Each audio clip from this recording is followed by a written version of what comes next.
things which are throwing, larger pieces, I like it sort of not quite so soft, so it'll still stand up when I come up here, And then the functional stuff, and that's anywhere in between, so forth. So I forget what I think that's a rust. Yeah.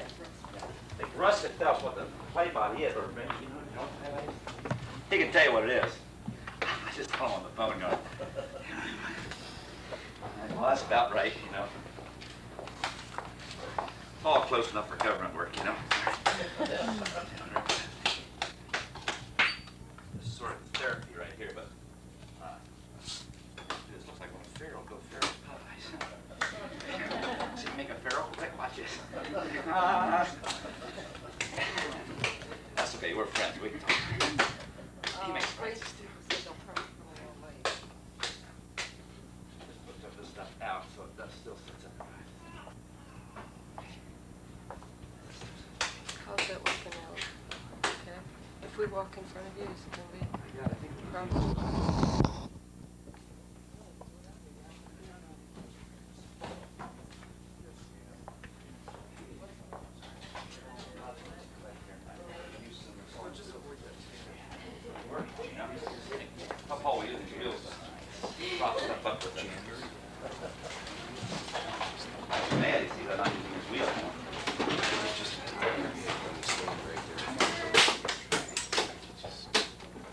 Cut it off? Cut my feet off?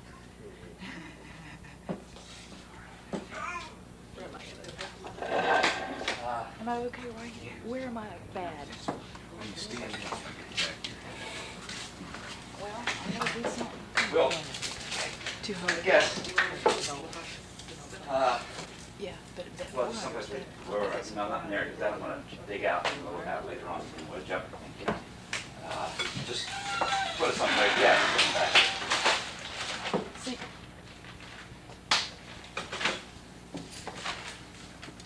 It's always better to have your place wet, You can always get it dry. That's probably making it wet, isn't it? It'll get a bummer. Especially in halls and cheap, Try to make it play. You sound like I'm really giving Paul a bad time this morning, all right? Great week tonight. I can't be out working over today. It's a good mix, I like these fall mixes too. And it's good, I can't afford to buy one, but, they're good mixes. What's nice is that, when they're in your studio, you can just, throw your slurry and so forth and thing. When it gets to be full, you just throw some flour in, dry it, quick as a done. Now it's really, I like it that way. I'm hoping to make it too wet, or too dry, and try and make it wet again. It's really good. Okay. Well, I really think that's, you see, I'm taking time or getting tighter, but you do that, don't you? I mean, you have to do that, If your clay's not ready, it just doesn't do what you want it to do. So I think it's an important thing, preparing your clay, getting it ready. It's also therapy, It's like doing push-ups, before the major event, to warm up. Well, I wedging clay, I don't. What the? You workshop at with Don Bennell, at that flagstaff, So if you know about Bennell, he's crazy, He's crazy. Good guy, crazy. And so he used to get the airport, with these 3 vans, and a carpet they roll out to the airplanes, and these 6 women with hardly anything on came running out, And I said, oh, gee, it's going to be good one, And put in a van, and I had a bar set up in a van, and these kids had 3 motorcycle escorts, going down through town. So I said, oh, that I play the game, so let's get to work here. So I got to start saying, wait a minute, hold it. And there's 3 wet jets come out. The wet jets come out and start wedging me. Okay, that's it, that's it. Get out of here, It's like wedging your clay is a very personal thing, And it's like, and you got to know when it's ready to show, you know what I mean? It was funny, but, it's a lot of fun.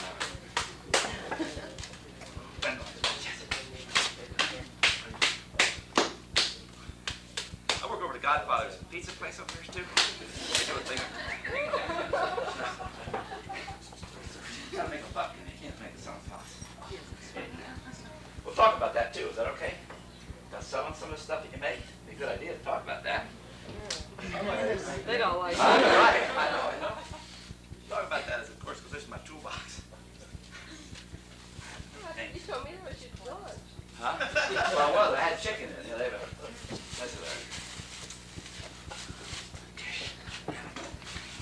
will make some. See? I wonder where my toothbrush was this morning. I wonder where that went to. Well, we did. Scrubber in case I get tired. Okay, so what we'll do today, let's try to plan it out. So some people have to go, so I talked earlier about this. But I want to do some 4 pieces, you know, and to do them, they're kind of boring to watch, you know. I know it. I can't, you know. They have to do it in sections, you know. So they have 2 or 3 sections a piece, and just put the sections together. It's really simple. I hate to do this. It's really simple. All this stuff is so simple, you know. But it's fun to watch them anyhow. So you don't get too bored in between there. See, maybe what I do is throw a couple of sections, you know. Put them aside. Then maybe we'll do some larger platters, so we can paint them and do things on them and so forth, you know. And then I'll throw a couple more sections, you know. And then I'll do some function pieces. Throw a couple more sections. I'll show some slides, and that should take care of the day pretty much. See, okay.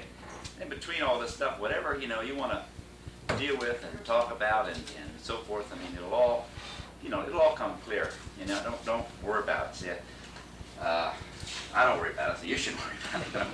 I don't worry about it a hell of a lot, I tell you the truth. I do, I mean, I'm concerned, but I don't worry about a lot of stuff anymore. I used to worry about everything, you know. I used to love to worry. It's great, I could worry about anything, man. I could worry about anything. I was great at worrying when I was a real worrier. I really liked it, you know, to get off of worrying. And all of a sudden I figure, what the hell am I doing, you know? Bob Fragan, one of my graduate students, you know, Reitz, the only guy I know that worry about a half hour about where to put a fence post. Now, if you put it there, worry another half hour if you put it in the right place, you know? And I said, you're right, you know, this is ridiculous. So I don't deal with worry too much anymore. I just go with it, you know.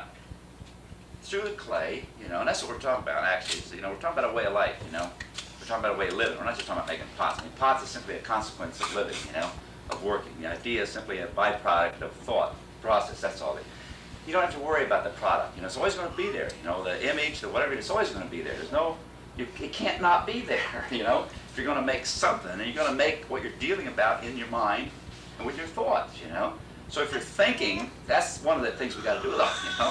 I got to tell my students, you've got to think. However, you can't just walk in the morning and start making pots. See, that's on a surface level. It's got nothing to do with pottery or your insides or art or learning or anything, you know. I don't know what art is either. We talk about art. I don't think we'll define art. I hope not anyhow, you know. I can't define art, it seems to me, you know. It seems that's why I'm doing art, to find out what it is, you know.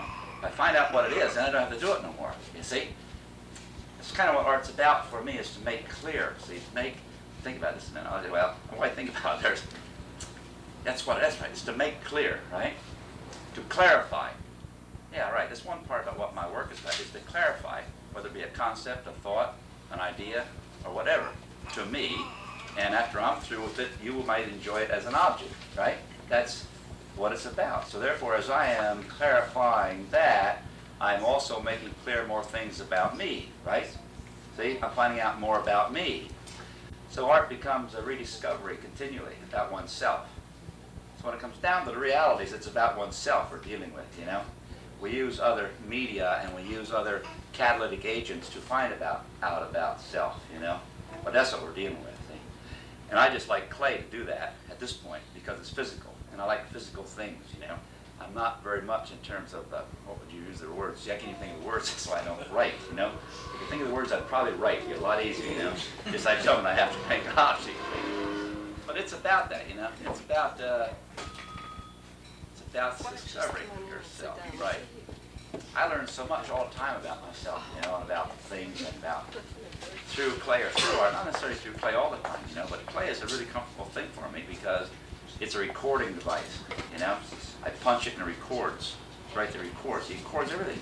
There's a history, it records, you know. Even before man ever dealt with clay, it recorded what happened in the time process of the evolution of the earth, you know. I mean, you go through these slices of earth, you know, and here's, you know, there's a layer of thin layer of clay. I wonder why that half-inch layer of clay changed the world back in you know? Because it all came down over us at one time, so, you know, and all the dinosaurs died at once. Great, maybe that's really something, see? Then man starts recording with it.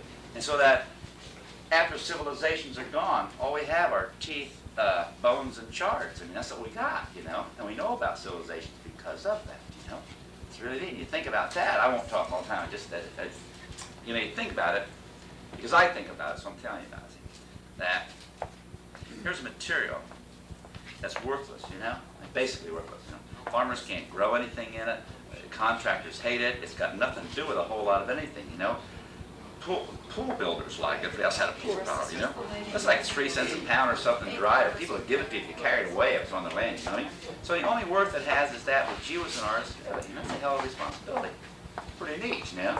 I really like that responsibility. So that what we have to do is that then if you fire it, you know, if you fire it and take it out of clay and it becomes a ceramic material, it's here forever and ever and ever and ever, you know. So you've got kind of a moral obligation to society to be a little critical of what you're firing. You know what I mean? We got tremendous jump piles now. We don't have to contribute to the onslaught of visual pollution, you know? Right? Right. All of us have to do this, see? So when the pieces, you make the piece, a lot of those serve their purpose, you know, in greenware, you know? They could really be slaked down again because they've really told you enough. You know what I mean? Maybe they ought to be slaked down and redefined again. You think? So that I think of being a little critical, being a little selective, and that's what you do with your own self, you know? You're being selective, selecting out, saying, you know, that's why I never approach it on the dish level, see? Like I've never made dishes, you know? I don't think we as artists, craftsmen, okay, make dishes, you know, make pottery. That's not about making dishes, you know? It's about celebration of the form, you know? It's about part of yourself. It's about having a good time when you're eating, you know? It's about collecting this pottery and all your friends are there at the table, you know? Well, when I sit down, it's going to be hot in here, Dave. I can see it. When I sit down at the table, you know, here's Shana, here's Ferguson, here's Leach, all my friends, and we're all eating together, you know. Great. And I get up in the morning and have breakfast with this Chico, you know. Really neat. And I hold her bowl and I'm holding Ty, you know. And that's, you know, that's what pottery's about, you know, for me, see. And I don't think you can separate the usage on much of it, see. Some of it goes beyond that, which you don't use. Okay, that's for other concerns then, you know? Okay, it has dealing more with visual, but having its basis in utility, in the process of man's using, working with, containing, you know? That's why I made the pictures one of my favorite. I love the pictures, you know, because they're about libation, they're about pouring into and pouring out of, you know? And I like to hear pictures when they pour. You know, I really like that. That's why I guess I've gone through a whole lot of picture evolution, you know, and so the pictures I think now are bulbous pictures because they go, you hear them when they fill up, you know. I really like that, see. I like when I watch it pour out, see. I mean, that should be an enjoyable experience, shouldn't it, you know? Like tea in a teapot. I don't make teapots, you know. I don't even like tea, see. And I'm not Japanese or anything, you know. So I really don't deal much with teapots, but that's okay because teapots are a beautiful, wonderful image. So I'll make a teapot and deal with that image, but not as function as much. You see what I mean? But when you take that, just like a teapot, you know, and you are making it and you're pouring the tea out, that should be an enjoyable experience to watch that activity happen, you know. And so that's why I never make bugle spouts on teapots, you know. I mean, here you have this nice pot, and you start pouring, and the tea comes out. Doesn't seem to have much to do with tea, you know. I like Cardew spouts, you know, Michael spouts where he cuts them open. You can watch the tea come out of this channel, you know. It's like the Aegean, Minoan, the Minoan vessel, you know, had this long duck-like stuff. You can watch the fluid come out of. You know, I really like that, the traveling of the fluid kind of thing. Well, if you think of these concepts, then you're thinking conceptually about your work, you know. Somebody sometimes said, gee, I hope Bryce doesn't start thinking conceptual, you know. I thought I was thinking conceptually forever. I always thought about concepts, you know, ideas, see. Ideas are really important, not ideals. I mean, ideals are easy. You can change your ideals every day. Ideas, though, that's important. That's really important. And so that you think about, let's just, I'm talking, it's not supposed to be work, I don't want to work, don't get nervous about that. It's like these things are important. Sometimes I can't chew gum and walk, you know, so I got to kind of work and talk. Just take the teapot, okay, then I'll shut up. All right, now, the teapot. If I'm doing a teapot, I'd say to myself, okay, what turns me on about the teapot, you know? I mean, it's nice to like things, but also nice to understand or try to figure out why you like it, you know, as it is to figure out why you don't like it, you know. I think that's really important, see. So I look and say, wow, I really like the way that spout comes up, you know, and goes to a high point.